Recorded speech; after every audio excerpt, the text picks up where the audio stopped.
Hi guys, and welcome back to Saved and Successful. We are here with Gbemi, a very successful and inspirational designer.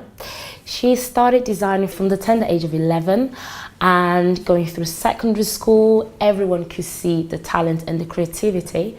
Did you always love making clothes, designing? For me, I just enjoyed sewing. I enjoyed the process of making things. I come from a quite creative, artistic family, so I guess we all kind of apply our creativity in different ways. For me, I'd always enjoyed clothes, buying clothes. I'd always been quite entrepreneurial. And I think when I was in year 10, so about 15, I entered a competition, like a national competition, and I won.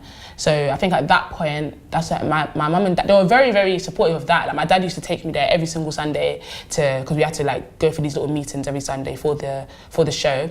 When I was in year 11, I managed to change my school uniform in the sense where we had jumpers. We had like jumpers for our school uniform, but we also wore ties. So they were crew neck jumpers, kind of like the one I'm wearing now. And basically there was a rule in school at the time that you always had to have your tie on, but I never used to wear my tie. I was a bit of a rebel, so I didn't like to follow instructions, but I never used to wear my tie under my jumper. And the head teacher at the time, he would always come and like kind of like pat your neck, and if you don't have your tie on, you get a detention. So I used to get detention for free. But I was like, I don't see why I need to wear the tie because you can't see it. I'm wearing a crew neck jumper, so what's the importance of the tie? If we had V-neck jumpers, it would make a lot more sense to me because I would understand why we need to wear the tie because you can see the tie. But if I'm wearing a crew neck jumper and I've got a tie on underneath, all it's doing is giving me a bulge in my neck. Why do I need a bulge in my neck? I didn't like the jumpers, and if I'm going to wear a tie, you need to see the tie. So I started wearing a cardigan to school. And then Miss Day, another teacher at the time, she said to me that no, you can't wear that cardigan, that it's not the school cardigan, it doesn't have the school logo on it. So I was like, okay, so what's the problem? Is it a problem that I can't wear a cardigan, or is it a problem that the cardigan can't have the school logo on it? So she was like, the cardigan needs to have the school logo on it, and we don't have cardigans. So I was like, okay. So that day I went home, I took the crew neck jumper, and I basically made it into a cardigan. It was really simple for me anyways. I literally cut it down the middle, drew with chalk the V-neck, and hemmed up the sides, sewed in some buttons, sewed in some buttonholes, and I came to school the next day with my cardigan.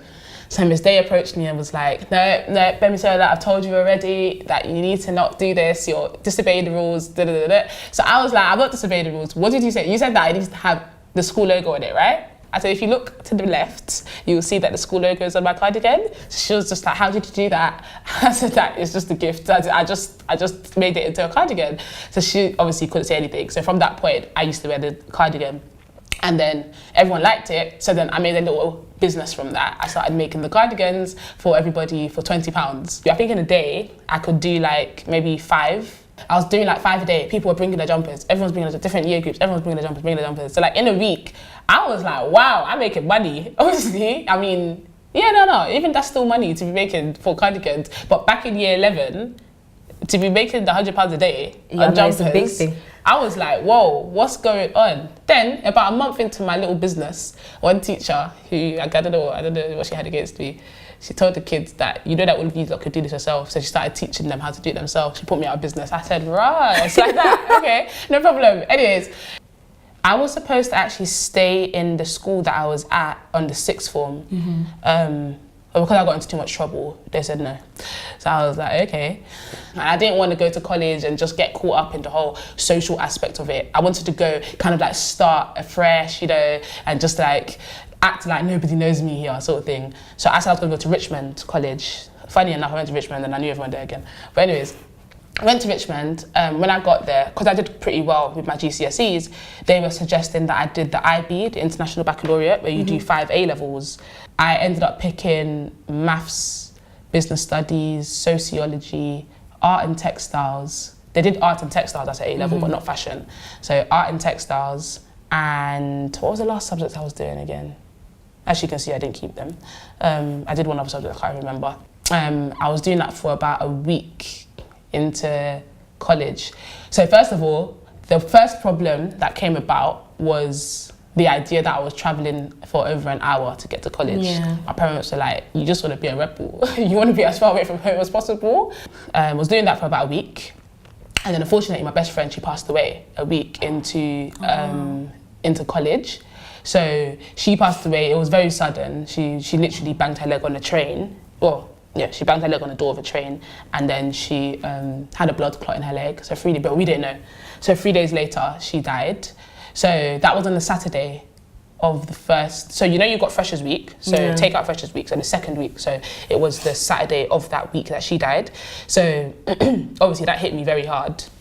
When I came back to college on the Monday, I was just like, this is long, man. I just thought, like, when you just kind of get to that place where you're just like, look, life is too short. I can't be doing all these maths, further maths, sociology, business, all these things that I don't want to do. I'm just doing it simply because I know that, my parents will be happy or whatever it may be. And I basically said to them that, I'm going to drop all my subjects. And I was just like, why do you want to drop them? It's only been a week. I said, I don't really want to get into it. I just want to drop my subjects, please. If that's possible, I would like to drop my subjects. So they were just like, you want to drop all of them? I was like, yes, please, thank you. So, okay, so what do you want to do? So I was like, I want to do the fashion design BTEC advanced course. Because with BTEC, you're literally, it's like 4 A levels, but one in one. Mm-hmm. So you're only doing one course. So if you have to be sure that what you're doing is right. It's not like, I did maths and I did sociology, and then at the end I would choose, okay, I'll go into sociology or I'll go into maths. It's one thing. If you make a bad decision, at the end of college, you're just going to be left with rubbish. So she said that there's 99 people in the class, there's one more space. So I said, okay, so enroll me then. She said it doesn't work that way, that how there's other people. The only reason there was 99 people is because one person dropped out. So I said, I believe that's good. The space is mine. You need to put me on the course. So she was just like, it doesn't work that way.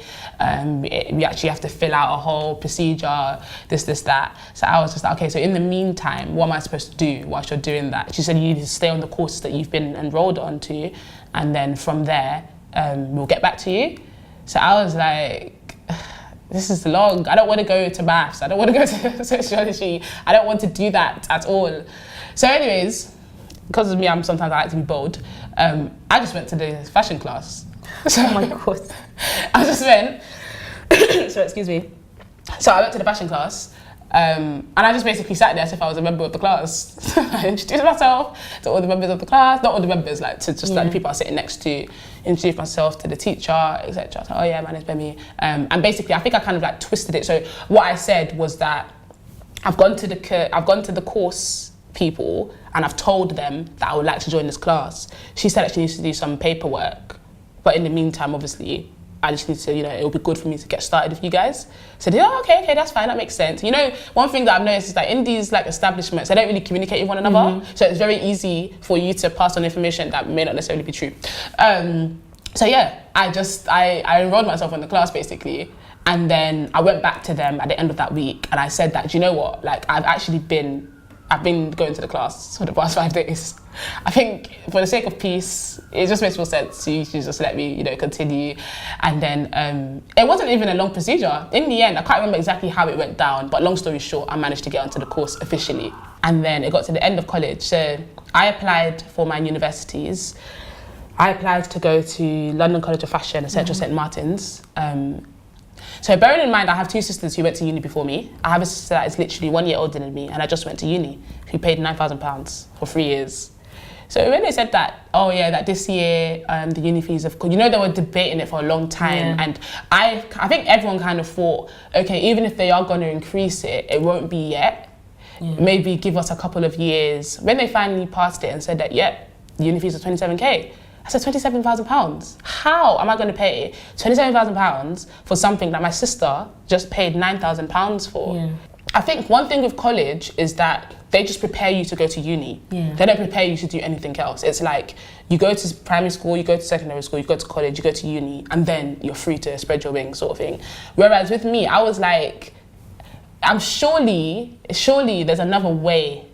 So I received my letters back from the unis. I didn't get accepted into Central St. Martin's for the course that I wanted, but I got accepted in for the foundation course. So basically, it's almost like your portfolio is not up to scratch, but the foundation year will help you kind of get to the level that they expect you to be at, and then you can, so rather than doing 3 years at uni, I would have had to do 4. And then London College of Fashion, they accepted me. But so now it was like, I think it would have been easier if I just never got accepted, because then it would just be like, well, I didn't get accepted anyways, so I had to just do, but because I got accepted, I remember my mum and dad, like all my friends were getting, everyone was getting their A's and like everyone was getting accepted into their universities. Everyone was like, yeah, I'm going there, I'm going here, I'm going there. I'm like, yeah, congrats. So my dad said, okay, so where are you going? I said, oh, me, I'm not going to uni. My dad said, you're not what? I said, no, I've decided that I'm not going to go. When I told my mum, at first, I remember actually being in the kitchen and telling her, she was like, you're not going to go, what are you going to do? And I was like, well, I'm going to look for an apprenticeship or an internship in fashion, to work in a fashion house, and just like kind of like, you know, work my way through that way. And my mum was quite excited. So I think for her, she kind of just thought it's like something new, something different, something no one in the family has done that before. Another reason was simply because at that time, so I got saved when I was 11. So a lot of I feel like 11 and like is the kind of the age that for me, it was like, not an adult at 11, but 11 for me was a time when I felt like I was very in touch with my conscience. I knew right from wrong. I knew it was very decision-making age for me. That's the age that I started going to the church that I go to now. I gave my life to Christ, etc. Obviously, within your spiritual walk, you may have different ups and downs, different things that can affect you in different ways. But for me, when I knew that university, well, not that I knew, I'd heard a lot of stories about people or seen people that I had grown up with, etc. And when they go to uni, they just come back wayward, or they just have some wild stories. So I felt like if I was to go to university at the time, I didn't feel like I was strong enough to be able to like not get involved in the sort of things that could kind of distract me from my walk with Christ or pull me away from building a stronger relationship with Christ. So that was one element as well that I had considered and thought about. That wasn't necessarily the one thing that had given me the kind of decision that I had made at that time, but it definitely contributed towards it. But yeah, so I basically said, okay, cool, I'm gonna apply to do an apprenticeship. I got in contact with somebody she had like links with like all different fashion houses in London. So she helped me secure an apprenticeship at Osman Yusuf Zada, which I was at for about 11 months. My dad's main question was, is there any sort of qualification at the end of this? So I said, yeah, it's an apprenticeship. So with an apprenticeship, you actually get a qualification. So he was like, okay, that's fine. Like he just wanted to know that you're accredited with something and it's something tangible that you can say, I did this and this is the reward. As I was doing the apprenticeship, it was meant to last 18 months. So after 11 months, I said, I'm done. I don't want to do this anymore. So my dad was like, what do you mean? Do you still get the certificates? I said, nah. So he was just like, yeah, but that's not what you said. That's not the agreement that you made. I was like, no, I didn't make an agreement. You asked me, is there a certificate at the end of the apprenticeship? I said, yes. Now, I'm not completing the apprenticeship, so therefore I don't receive the certificate. But it wasn't an agreement. It's just that I've been here for 11 months and I feel like I've gained all that I can gain from here. And I feel like it's time that I kind of applied what I've learned into doing what I want to do. When I was sewing in my house as well, alongside doing the apprenticeship, and my dad wasn't happy at all. So he said to me that one day he found a piece of thread. Like when I say a piece of thread, yeah, it was literally like, like 2 inches length of thread. He found a piece of thread on the floor and he basically said that the next time he finds thread on the floor that I can't sew in this house. So I was just like, okay, upon all the different things that are on the floor, is the thread that you saw. Anyways, that's fine. He said that, yeah, you can't sew in the house next time. So I was like, okay, cool. So then like a week later or so, he found another piece of thread on the floor and was like, what did I tell you about the thread? Like, I said, oh yeah, you said that if you find another one that I can't sew in the house. He said, okay. So I found the thread. So I was like, number one, that's not my thread. Because I think the thread was blue. It was even a hot royal blue. I said, the thread is blue. Mummy had made a dress. My mum had made a dress, yeah? And the dress that she made was blue. I said, that's Mummy's thread. That's not my thread. He said, I don't care. I found thread. So therefore, you need to tell your customers that you have 1 week. You can't sew in the house anymore. I said, that's fine. So I spent the next couple of days researching on Google, studios in London, where to sew in London, how to sew in London, workspaces in London, all these different things. So yeah, I ended up moving to sew, to get a space, to work. I wasn't there for long. I was there for maybe like 3 months or so. I dressed it up, I made it look pretty a bit. And then I remember there was one, I think the second month, I was like, I don't have enough money to pay my rent. And then I remember saying to my sisters, like, I think I only needed like 100, I think I had £300, I needed like £100 more. So I was like, can you send me money, please? my sisters were like, oh no, we can't help you, you know, because if we help you, then that means we're going against daddy. So we can't. I was like, that's fine, I understand. So I remember calling the bank and I was saying to the bank, can I get a loan, please? So they were like, oh, okay, what do you need a loan for? Bearing in mind, I'm like 18. Long story short, in the last like couple of days, just before I needed to pay my rent, I got like 2 more bookings or so, or a couple more bookings or whatever, which gave me enough money to be able to cover my rent. But it was just funny because obviously back then, like to cover my simple rent, I couldn't cover the rent. But anyways, long story short, my dad was just like, yeah, because you want to be a big girl, innit? So do big girl things, like the big girl you want to be. And he really wasn't trying to help me with that. He was like, that's your own, like you chose to find a studio, so you would deal with it. So I was there for some time, and then eventually I left the Osmonds. I was doing my own thing until my dad came back to me again. So just to kind of please him at the time, I applied for another one. I got another space. I got another internship at Theodore Galan, but that was only about 6 months long. After that one, that's when I decided that, look, I know what I want to do, and I've learned what I can learn at these places. So if I continue to go and apply for these different apprenticeships and internships and apprenticeships and internships in all these different places, I'm wasting my time. And then it goes back to, I should have just went to uni. Because the whole point was for me to be able to learn what I needed to learn. And I feel like I've learned it. So there's no point in me wasting my time here just to say, here's a certificate. I said to my dad, like, look, this is it. Like, I've learned what I can learn at these places. And this is what I'm going to decide to do. I'm doing my own thing. He was just like, okay, whatever you want, is it? So I said, that's fine, thank you. There's only so much encouragement or persuasion or suggestions you can give somebody who kind of has their mind set up for what they want to do. So from that point, it was just more, you can kind of make the decision to either, you know, roll with what I want to do and encourage me in what I'm doing when you can see that I'm happy doing what I'm doing, or you can spend every day asking me, when will I go to the university? When will I apply for internships? So I think that lasted for like maybe a couple months after, and then after they were just more interested in seeing how I intended on taking an idea into an actual career, or how I intended on growing something like the size that it was at the time to maybe what it is now or what it will be in the future. My parents are Nigerian, and where like they come from a place where, I guess in Nigeria back then, or even probably still now, education is not at your doorstep at the way it is to us in London. None of my cousins or my uncles or my aunties had done what I was doing. With what I was doing, it was like, okay, if there's no certificate, how do we confirm that what you're doing is actually going to get you somewhere? So if somebody was to say, oh, did your parents support you? I definitely feel like they supported me. I just think that the idea they had for what I was trying to do to become a success wasn't necessarily the same idea that I had for what I needed to do to become a success. So where we weren't seeing eye to eye with the strategy and the route that I was trying to take, it may have seemed like a conflict sort of thing.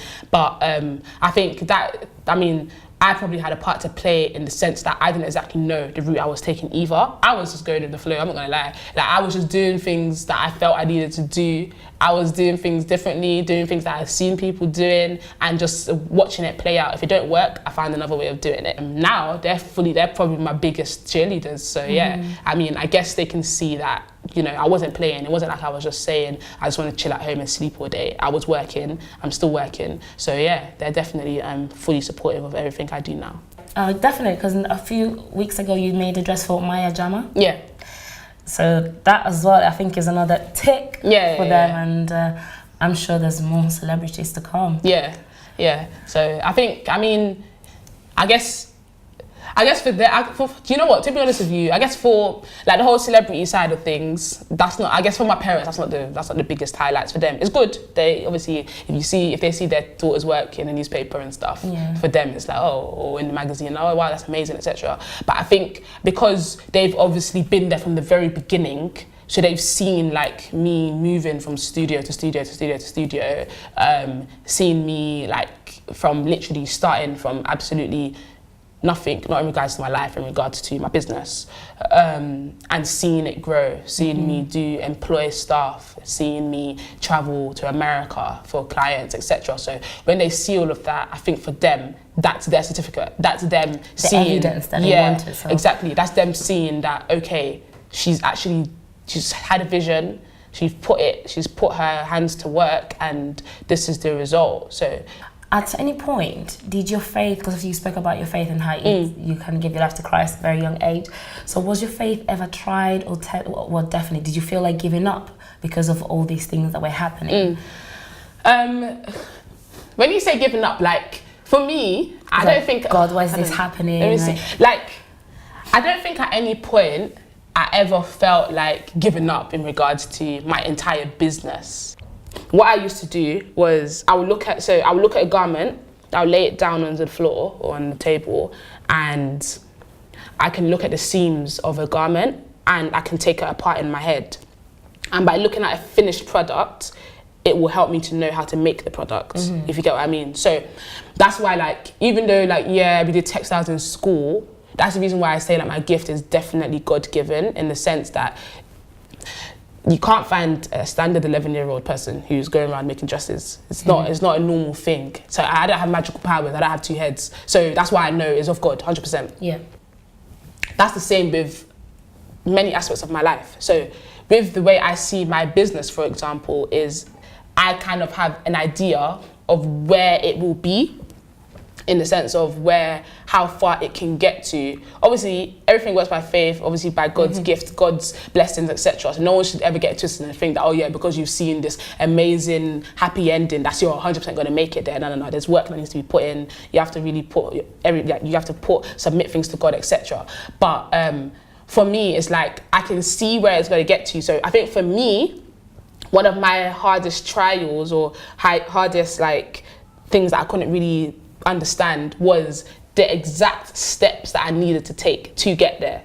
It was like there was no template, there was no mandate, no dossier that said, okay, step 1, make a dress. Step 2, contact a PR agency to get your dresses on celebrities. And because I knew how hard I worked, it was like, God, I don't understand. Like, what's your plan? Like, come on, what are you doing? What are you doing? Like, as in, when I say I used to work hard, I still work hard, but obviously, I guess you work smarter.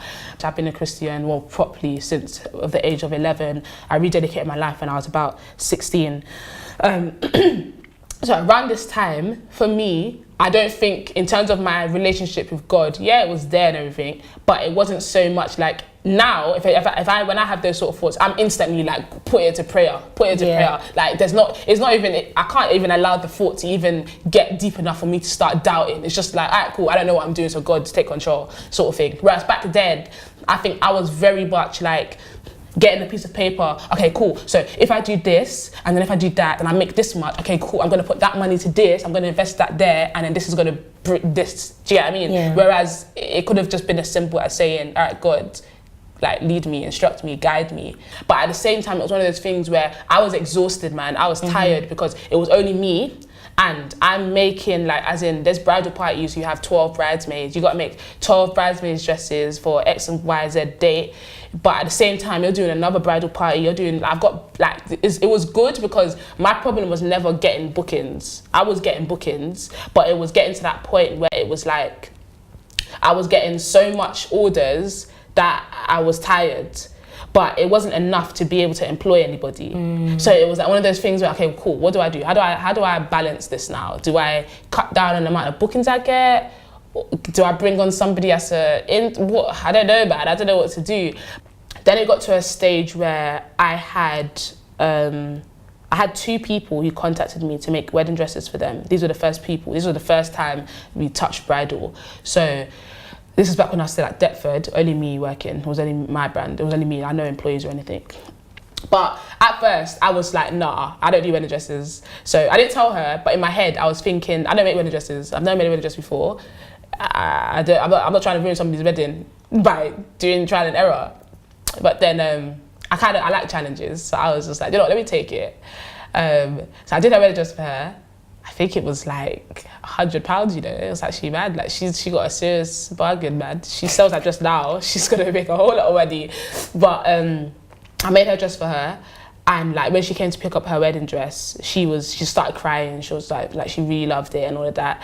I was just like, oh wow, okay, this is nice, like, okay. And then I had another lady who came to make a wedding dress with me. I made her bridesmaid dresses too, and she again loved her wedding dress, loved her bridesmaid dresses. Like, she was so happy. Like, even till today, we have like a good relationship.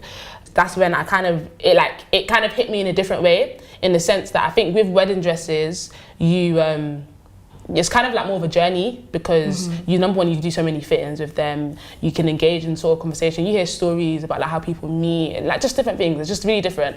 So I kind of thought, this is really nice. Like, so a year later, I continued doing my evening dresses and stuff. Got towards the end of that year, this would have been the end of 2013 or beginning of 2014.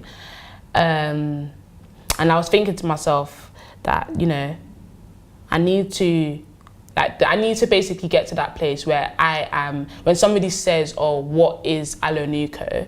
I can straight up be like, AloNuko is a da-da-da-da. So now people say AloNuko is a bespoke British brand that specializes in bridal and evening wear. Yeah. Whereas at that stage, it was like, oh yeah, I make dresses.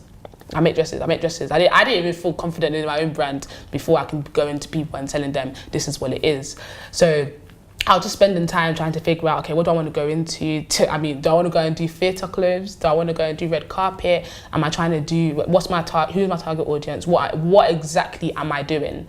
That year, my sister got married.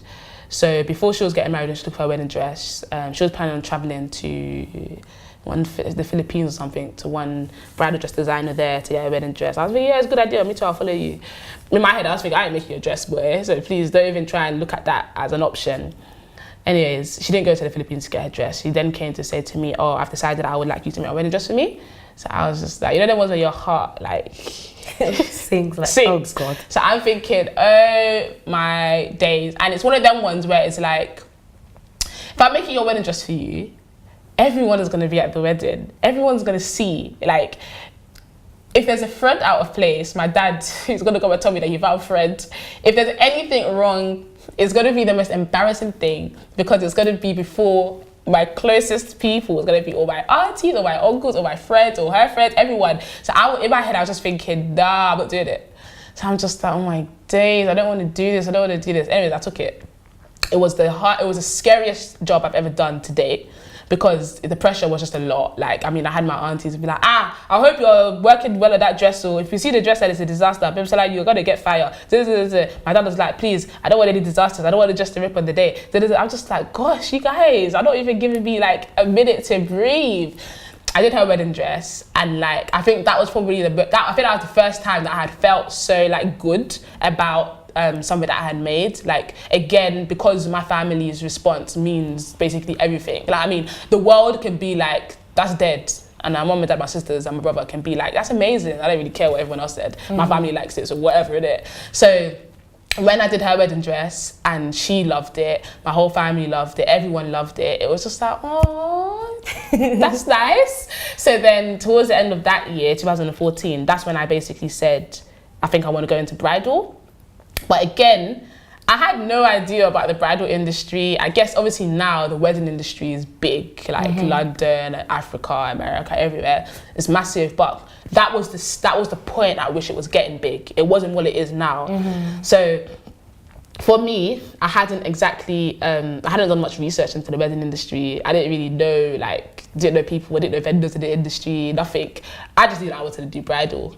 So then how I was going to do it. So sat down, thought about it, and I was like, okay, cool. For me to do this, I need clients to trust me to make their wedding dresses. How are people going to trust me to make wedding dresses when I've only made like 3 wedding dresses? There's not enough of a portfolio of people to say, I trust you to make a wedding dress.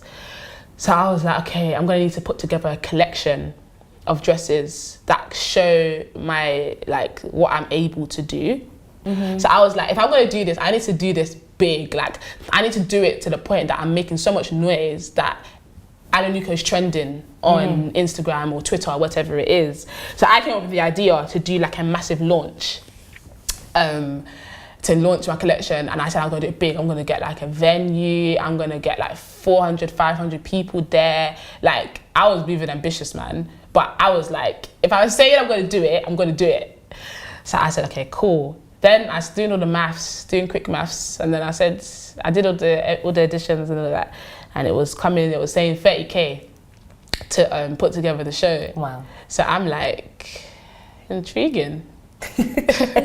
I'm not the kind of person that thinks too much. Like, I'm the kind of person, I come up with an idea, and I'm just like, sounds like a good idea, I pray about it, I'd do it. Like, if I start doing it, I get halfway and I see that something's wrong, I just find another route. I don't spend too much time thinking, because you spend too much time thinking and somebody else comes to do the idea that you thought of, and you'll be saying, oh my days, why didn't I do that first? In all the time that I've been sewing and stuff, my dad had always been like someone who's very big on saving your money and stuff. So I had saved £15,000 through like sewing, doing different things. So I had that money, and when I was saving it, I didn't know what I was saving it for. I was just saving because I thought it was important to save. So obviously this came and I was like, okay, cool, I've got 15K, but I need 30. Like, my fingers are itching, I'm eager to do it now, I want to do it now. Like, I want to release this collection the beginning of 2015. So I decided I was going to do a Kickstarter page. And I basically like just wrote like what my aim was and how I like people to help me, etc. To raise £15,000. And even when I was writing the 15,000, I was like, am I stupid? How do I think people are going to help me raise £15,000 for an idea? Do you think you're the only person in the world with an idea? Everyone has ideas. Everyone can come and say, I need £50,000 to put a deposit on a house. I need £50,000 because I want to buy this nice car or whatever. Like, why do you think people are going to give you 15K? Long story short, I was like, you know what? I'm just going to do it. I'm going to do it. I'm going to release the page. What's the worst that's going to happen? I don't get the money. Cool.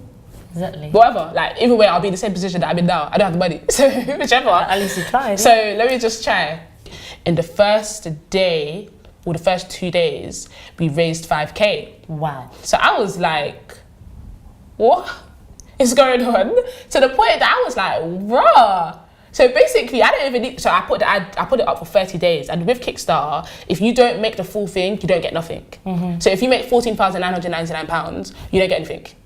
So I was like, basically, I don't need 30 days. Like, what? I made 5K in 2 days. So I need 6 days. Like, I'm going to make that money. Some people will give like £100. And I was like, oh, wow, that's really nice. Like, I didn't think you would even give me that much.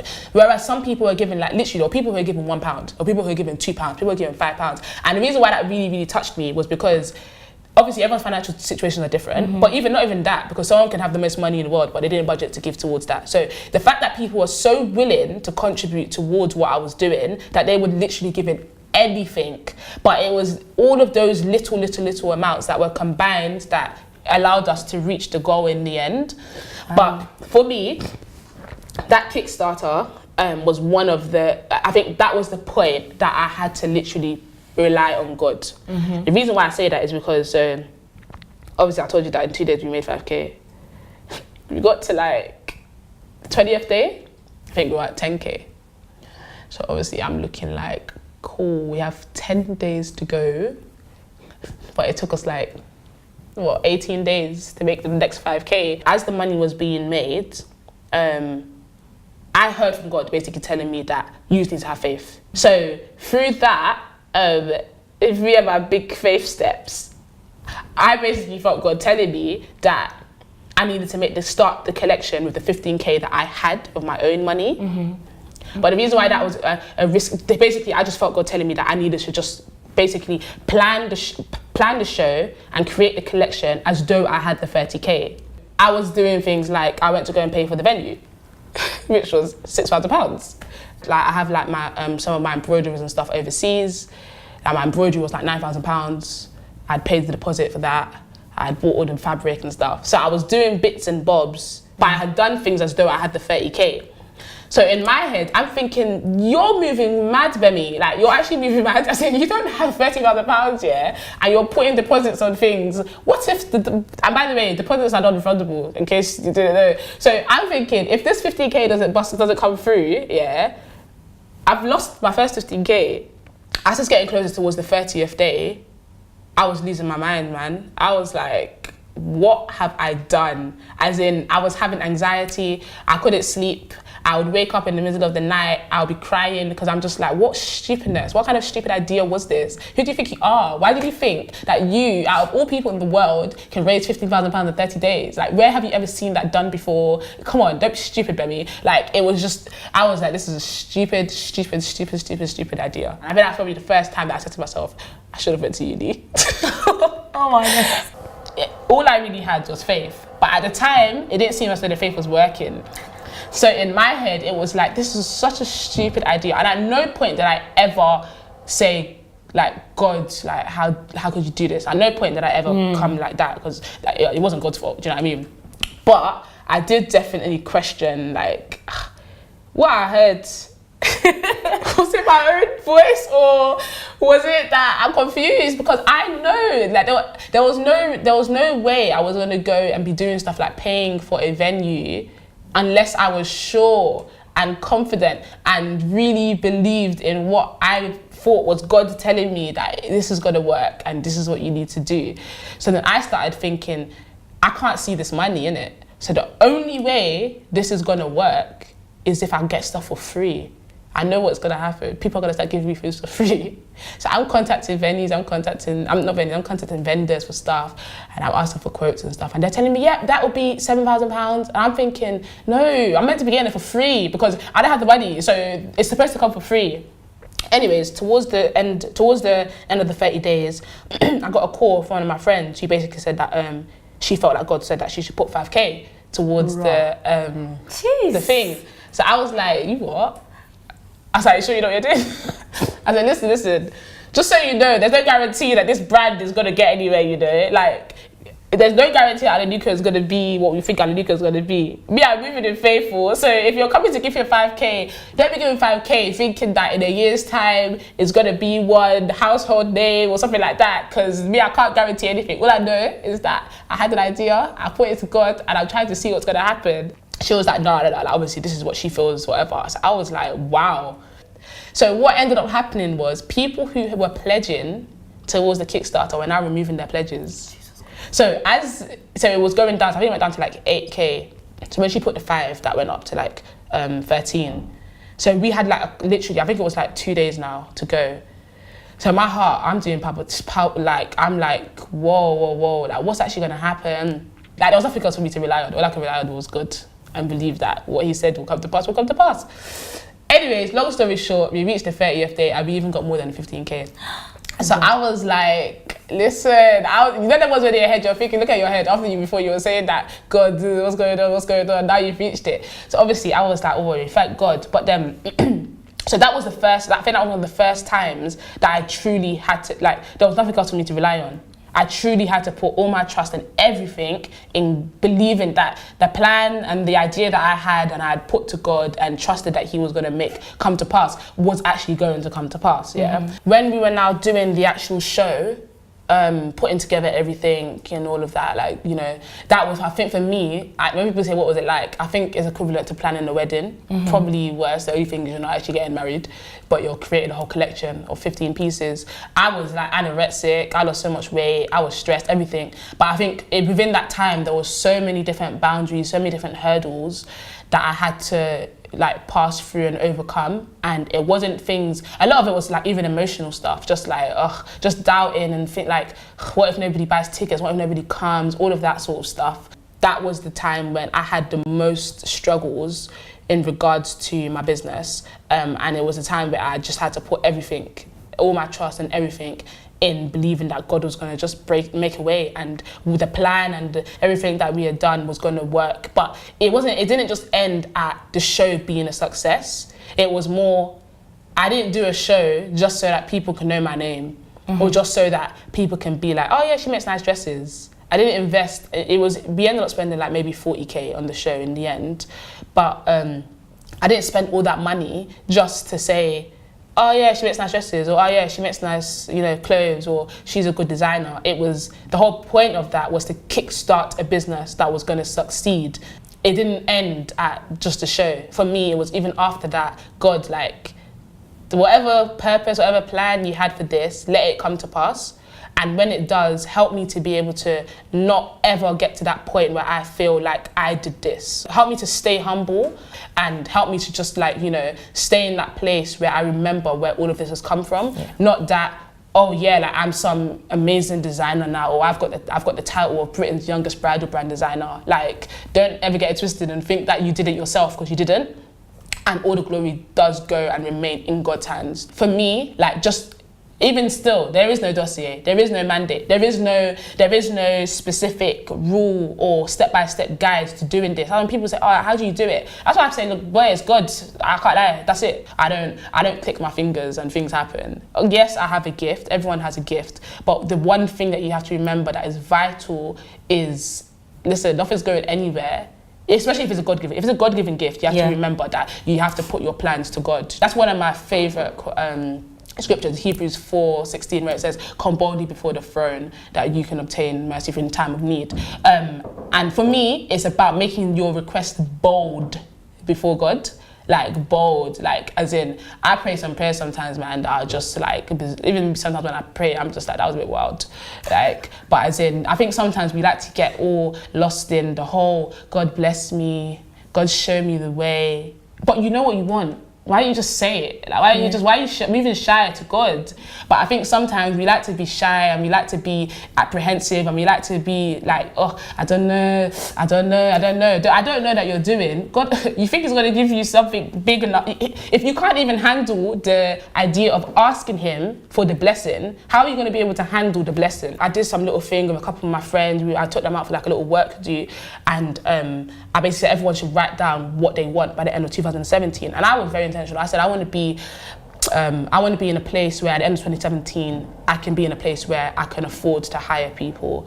I want to be in a place where I'm looking to get another studio, etc. And I wrote that at the end of 2016, but I didn't really look back at the paper.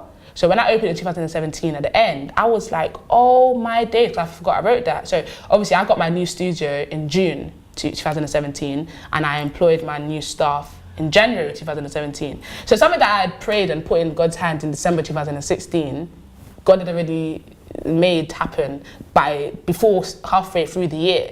But that's what I mean about being intentional and being bold with your requests. At the end of the day, if it's not his will, okay, yeah, it may not happen, or you can be disobedient and force it. But for me, it was like, this is what I want. If it's your will, if this whole thing, if AloNuko is really the plan that you had, and obviously there's different things that what God I'm doing with AloNuko, there's different ways in which it's going to glorify God in many different ways as well. But if AloNuko was not the plan that you had for my life, then cancel it. Just putting it to God and seeing it come. It was just like, boy, I can't give that glory to any man. I can't say that was because somebody paid 5K for a dress. No, it's not. It's because God had a plan and a purpose for my life, and if I'm walking in his will, then I believe that he will bless me. I can say your story is amazing. Oh, thank you. Like thank God. The struggles, but it's good because people just see the finished work, but they don't know the tears and the hard work, like you've been saying, the hard work behind it. And what would be your word of advice for whoever is watching and is doubting, thinking, God, is it you? Is it not? What am I going to do? Do you know what? This was a very stupid idea. What would be your word of advice? One thing that I would say that is really important is to pray for discernment and to pray to be sensitive to God's voice. The reason why I say that is, especially in times of trouble or in times of like where you're not really sure or you're a bit skeptical about things, it's very easy to hear negative voices, to hear the voice of the devil telling you, no, that's not going to work. That's not going to work. Just stop it. Just stop it. Just go and do what you see everybody else doing and just be content with a regular life, yeah? Or, on the other hand, it's very easy to be so consumed with what you may think is an amazing idea and hear voices, which is your own voice, telling you, yeah, that's sick, man. Do it. Or you feel like because you had a dream, it was of God. Every dream is not of God, please. So sometimes, because you're not in tune with the voice of God, it's difficult for you to be able to decipher when it's God speaking and when it's just another voice speaking. And that's so dangerous, because if it's not of God, you will feel like, oh, but God though, man, you said that I should do this, so why is it not working? But the question is, did God say you should do that though? Was it really God that said you should do that? And on the other hand, you can say that God didn't speak when God was speaking. God was speaking. Because you weren't sensitive to his voice, you didn't hear him speaking. I know, like, a lot of the times where I've stepped out in faith, a lot of the times where I've had to do things not seeing where it's going, not understanding how that's going to work, just not getting anything, it's literally only been because of the faith, and because I'm so sure that it's God telling me, or I'm sure I have the peace to know that God is pleased with this. I have a relationship with God, so it's just, that's as deep as it gets for me. Yeah. Amen. Thank you so much, Gbemi. Guys, you've heard a story. It's incredibly inspiring. So if your faith is shaky, make sure that you are, I hope you're encouraged by this. If God is involved, it will surely come to pass. And yeah, looking forward to see AloNuko everywhere, all over the country and abroad. So guys, make sure you follow her as well, and we'll put the details of our website down below in the description. Thank you. Get me ready, Lord, get me